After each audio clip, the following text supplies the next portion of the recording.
All right, big week for the New Orleans Saints. Mini camp wrapping up, day number 3, so we got to bring in CST's own Deuce Mcallister, the all-time leading rusher for the New Orleans Saints. Deuce, I appreciate your time. And this camp, what do you really get out of mini camp? It's not pads, it's not training camp, but I know it's mandatory and it's important. Well, it's changed. I mean, the way the coaches have to prepare the players, particularly young players, and even guys that are new. For some of the older guys, it's more about conditioning, sharpening the skills.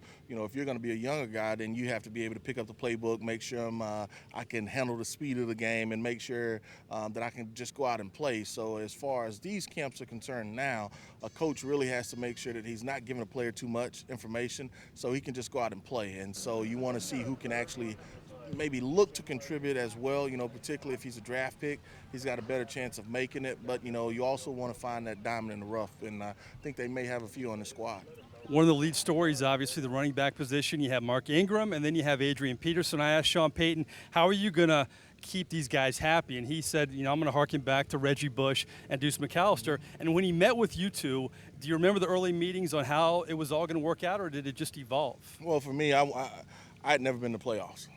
So for me, if it was Reggie coming in and helping me to get to the playoffs, then it was welcome. And at the end of the day, we knew that coach was going to go with the hot hand, for certain situations, certain plays, and I still feel that that's what he'll do here. There will be certain runs that Mark liked that they'll feature, and there will be certain runs that Adrian liked that they'll feature, and, they'll both be in that game plan, and whoever has the success, that's who they're going to go with.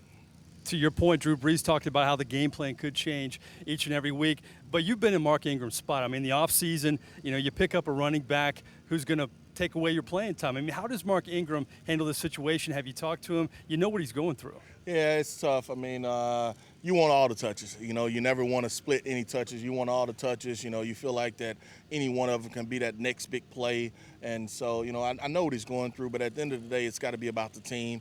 He's going to get his touches. His touches will come. It may not be the 350 that he wanted before, but he's still going to be probably north of 250, 275 as far as touches are concerned. So when he gets it, you got to make something happen, and you've got to do it within the frame of the play, but you've got to make something happen when you get an opportunity. Finally, we stay in the Saints backfield. Rookie Alvin Kamara. This guy's looked impressive. He's been a quick study, according to Sean Payton. How can this guy really step into this offense and contribute right away? That's probably going to happen here. What you want to see is how much he can carry. And when I say that, they may have 10 plays specifically for him. Each week they may be different plays. He may have 4 routes that he specializes in. But at the same time, he has to understand and know that complete playbook. As he continues to learn more, I think he's going to get more, opportunities. But whether it's special teams, he and Ted Ginn back on punt returns, kickoff returns, I think it'll be an opportunity for him to be able to go out and be successful. All right, I appreciate your time as always. Training camp just over a month away. Time for Deuce Mcallister to get away.